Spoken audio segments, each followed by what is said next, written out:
আজকে আমরা যে রেসিপিটা তৈরি করতে চলেছি তার জন্য প্রথমে যেটা লাগবে সেটা হচ্ছে মুসুর ডাল। 1 কাপ মুসুর ডাল আমি 1 ঘন্টা ভিজিয়ে রেখেছিলাম, সেটা আমি মিক্সিতে দিয়ে দিচ্ছি, কারণ এটাকে পেস্ট করতে হবে।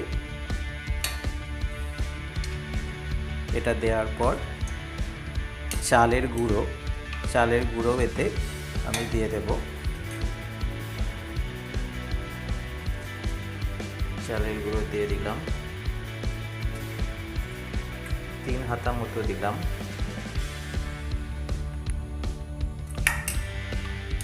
ডালটা আমি 1 কাপ নিয়েছিলাম, ভিজিয়ে রেখেছিলাম।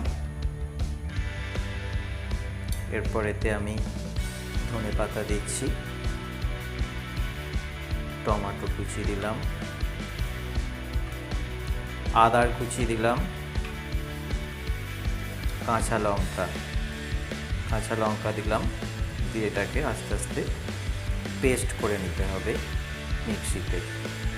হ্যাঁ, এই পেস্টটা, এই যে দেখুন পেস্টটা আমি করে নিয়েছি। এতে কালো জিরে দিলাম, দিয়ে একটু খাবার সোডা দিয়ে দিচ্ছি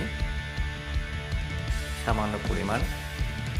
নুন আগে দিয়েছিলাম, এখন সামান্য একটু দিলাম।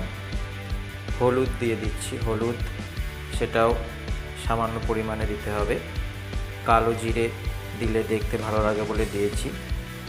চাট মশলা বা বাড়ির তৈরি কোনো মশলা থাকলে সেই মশলাটাও একটু দিয়ে দেবেন।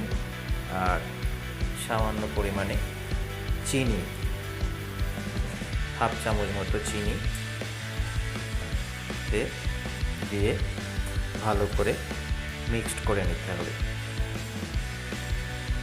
মিক্সড করার পর একটি বোতল, দেখুন বোতলটাকে আমি ছিদ্র করে নিয়েছি, এর মধ্যেই পেস্টটা ভরে নেব।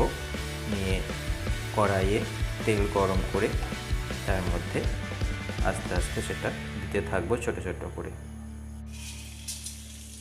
হ্যাঁ, এইভাবে দেখুন কড়াতে লম্বা লম্বা হতে পারে, গোল গোল, যেভাবে বিভিন্ন ডিজাইনের হতেই পারে, সেটা আপনাদের মতো করে